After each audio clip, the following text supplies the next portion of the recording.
Nos retours et impressions sur le verger. Après 6 ans, vous le voyez, les arbres se sont bien implantés et on entre maintenant en phase de production de fruits. Depuis le début, la biodiversité est très présente dans le verger, grâce et autour des aménagements comme la mare, mais également dans les arbres fruitiers.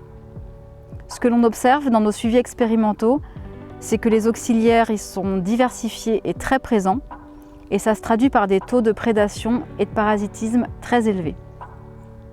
Concernant les ravageurs et maladies, ça se passe très bien pour le contrôle des pucerons, en pommier et pêcher, maintenant que la phase juvénile est terminée, et on commence à suivre le carpocaps depuis que les pommiers sont en production. En revanche, nous avons eu des problèmes de CA sur abricotier, dans un contexte régional où il y a des pertes régulières d'arbres dans les vergers. Et puis, nous avons du campagnol. Le verger a été planté dans une luzerne, ce qui n'était peut-être pas l'idéal, même si cette plante a de nombreux intérêts, la fertilisation, le couvre-sol et la biodiversité. Et cette luzerne, elle a également favorisé la cicadelle bubale, avec des symptômes importants sur bois les premières années. Mais globalement, les principaux écueils qui ont été rencontrés, ils ont été climatiques. On a eu de la neige précoce à l'automne, de la grêle, 2 gels printaniers, dont un très important en 2021. Ces aléas, ils ont occasionné des dégâts importants sur les arbres, avec des branches cassées, du bois endommagé ou des pertes de production. Heureusement, la grande diversité d'espèces a permis d'atténuer ces impacts. Par exemple, avec le gel de 2021, on n'a eu aucun fruit à noyau, mais on a produit des petits fruits et des figues. En gros, on n'a pas mis tous nos œufs dans le même panier. Cette diversité s'est accompagnée d'une entrée en production échelonnée, d'abord avec les petits fruits et les figues, puis les fruits à noyaux, à pépins et à coque.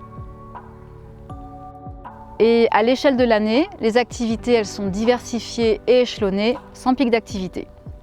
Mais il faut apprendre à penser et gérer une multitude d'activités. Ça nécessite d'avoir des connaissances et des compétences multiples, accepter que parfois on ne sait pas et qu'on n'est pas à l'optimum tout le temps.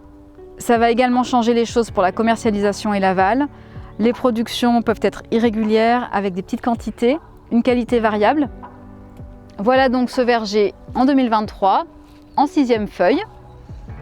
C'est un verger qui a déjà évolué depuis la plantation, avec la mise en place d'aromatiques, de bandes fleuries, de raisins de table, et des kiwis ont remplacé les abricotiers qui sont morts de CA. Les framboisiers sont en fin de production, on a donc un verger qui est évolutif dans le temps.